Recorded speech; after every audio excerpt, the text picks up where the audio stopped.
Saudara-saudari terkasih dalam Kristus, hari ini Kamis 7 Maret 2024 dalam pekan ketiga Prapaskah tahun B. Bacaan dibawakan oleh Maria Teresia Widyastuti, Mazmur dilantunkan oleh Gia Cinta Fabiola, dan renungan ditulis oleh Julius Andrianto. Selamat menekuni Sabda Allah. Marilah kita semakin bersolider dengan peduli kepada sesama.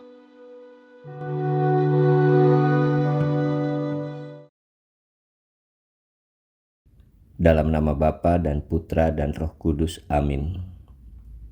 Tuhan, ajarlah kami untuk menyadari bahwa kasih-Mu sungguh besar bagi kami, bahwa Engkau menerima dan mengakui kami sebagai anak-Mu. Jangan sampai setiap peristiwa hidup di dunia ini membuat kami tidak bisa melihat kebaikan-Mu dan memahami rencana-Mu untuk keselamatan kami.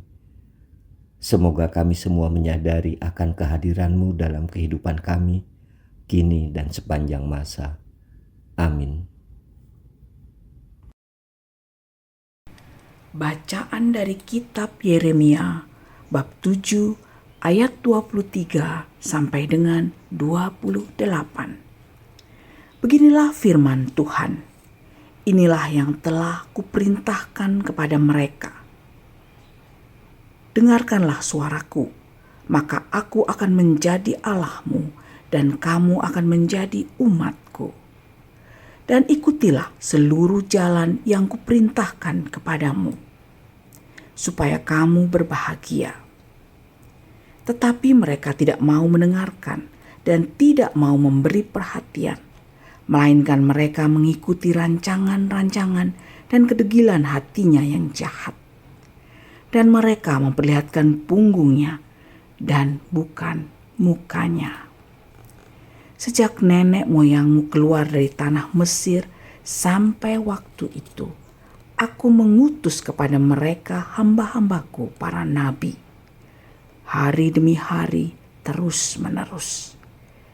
Tetapi mereka tidak mau mendengarkan kepadaku dan tidak mau memberi perhatian.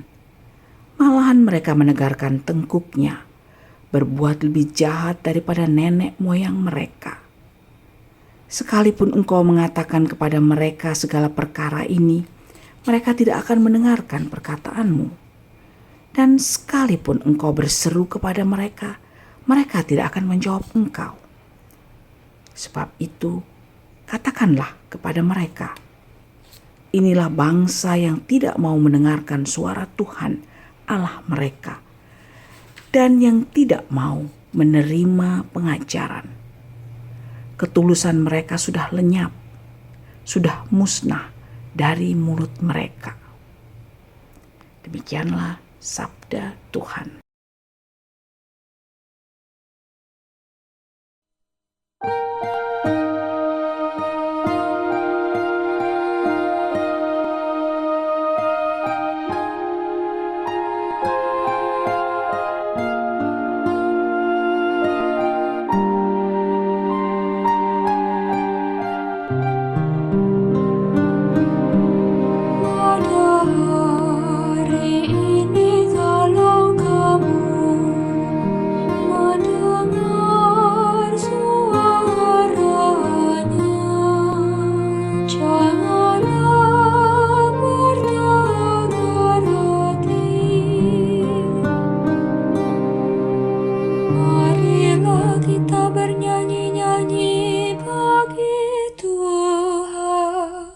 Bersorak-sorai bagi gunung batu keselamatan kita.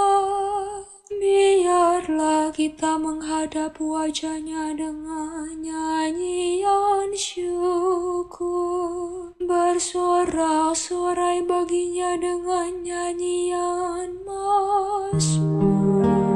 Pada hari ini kalau kamu mendengar suara-Nya, janganlah bertekad hati. Masuk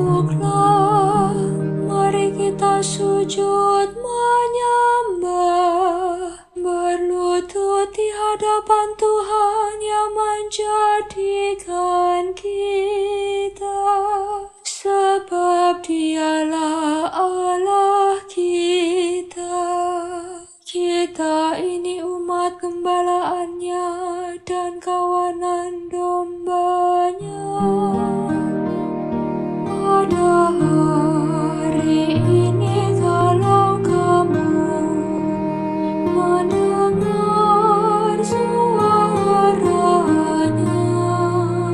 janganlah bertekar hati.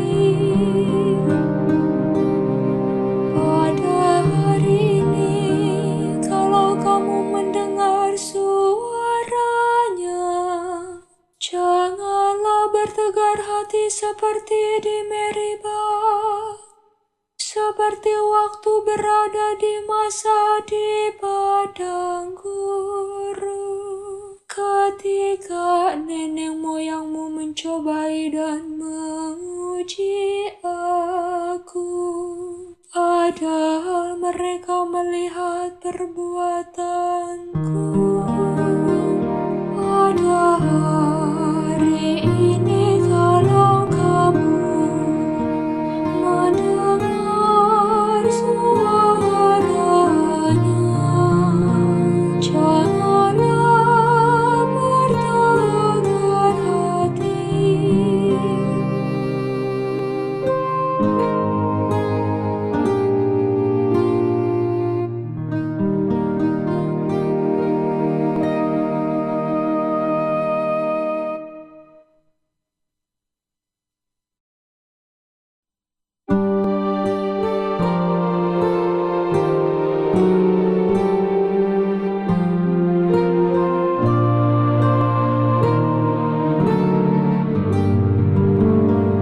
Terpujilah Kristus Tuhan, Raja mulia dan kekal.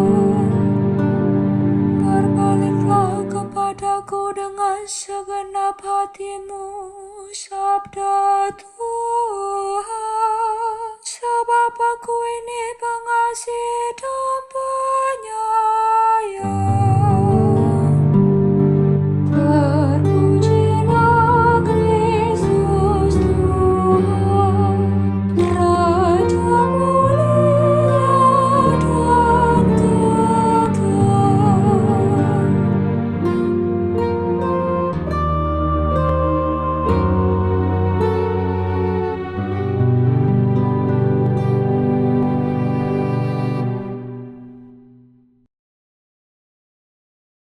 Inilah Injil suci menurut Lukas bab 11 ayat 14 sampai dengan 23. Sekali peristiwa, Yesus mengusir dari seseorang suatu setan yang membisukan. Ketika setan itu keluar, orang bisu itu dapat berkata-kata. Maka heranlah orang banyak. Tetapi ada di antara mereka yang berkata, ia mengusir setan dengan kuasa Beelzebul, penghulu setan. Ada pula yang meminta suatu tanda dari surga kepada Yesus untuk mencobai dia. Tetapi Yesus mengetahui pikiran mereka, lalu berkata, setiap kerajaan yang terpecah-pecah pasti binasa, dan setiap rumah tangga yang terpecah-pecah pasti runtuh. Jikalau iblis itu terbagi-bagi dan melawan dirinya sendiri, bagaimanakah kerajaannya dapat bertahan? Sebab kamu berkata bahwa aku mengusir setan dengan kuasa Beelzebul. Jadi, jika aku mengusir setan dengan kuasa Beelzebul, dengan kuasa apakah pengikut-pengikutmu mengusirnya? Nah, merekalah yang akan menjadi hakimmu. Tetapi jika aku mengusir setan dengan kuasa Allah, maka sesungguhnya kerajaan Allah sudah datang kepadamu. Apabila seorang yang kuat dan bersenjata lengkap menjaga rumahnya sendiri, maka amanlah segala miliknya. Tetapi jika seorang yang lebih kuat daripadanya menyerang dan mengalahkannya, maka orang itu akan merampas perlengkapan senjata yang diandalkannya dan akan membagi-bagi rampasannya.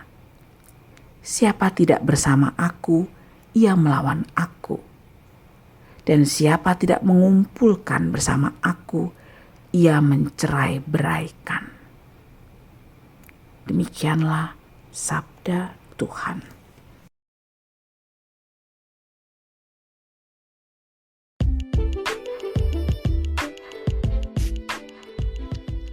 Klik dengan Yesus. Renungan dibawakan oleh Julius Andrianto.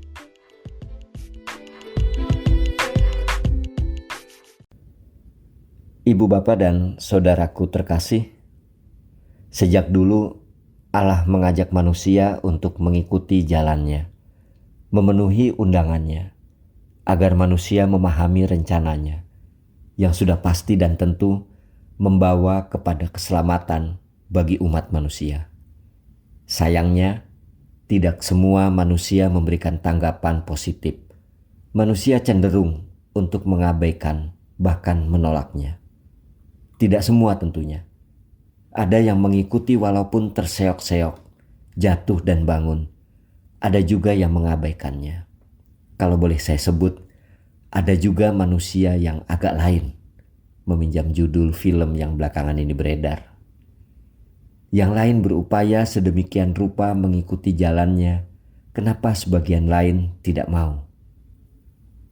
Dalam perjanjian lama tadi, kita mendengar di hadapan Tuhan, Nabi Yeremia mengeluhkan bangsa Israel, dan Tuhan menjawabnya. Ketulusan mereka sudah lenyap dan sudah musnah dari mulut mereka. Israel menjadi bangsa pembangkang dan melanggar hukum-hukum Tuhan Allah mereka, dan mereka lari kepada rancangan-rancangan Allah-Allah lain, dan mereka tetap berbuat dosa.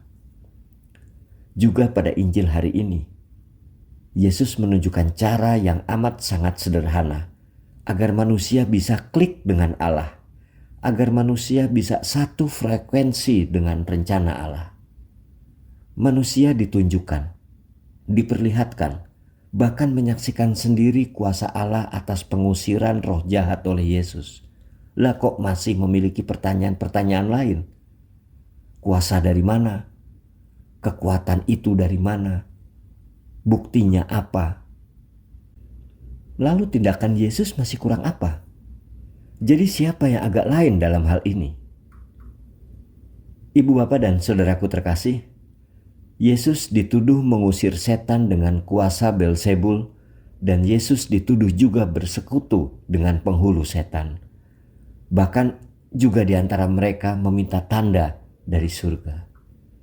Mereka berharap untuk bisa menemukan kesalahan atas tindakan Yesus itu. Mukjizat penyembuhan itu sangat memukau, tetapi dianggap sebagai perbuatan gaib semata dan disamakan seperti yang dilakukan nabi-nabi palsu pada zaman Elia. Bahkan mereka menuduh Yesus berada dalam sebuah persekongkolan dan berupaya memperdaya orang yang hadir di situ dengan cara yang terstruktur dan rapi. Jadi benarlah apa yang dikatakan Allah pada bacaan pertama tadi. Ketulusan mereka sudah lenyap, sudah hilang dari mulut mereka.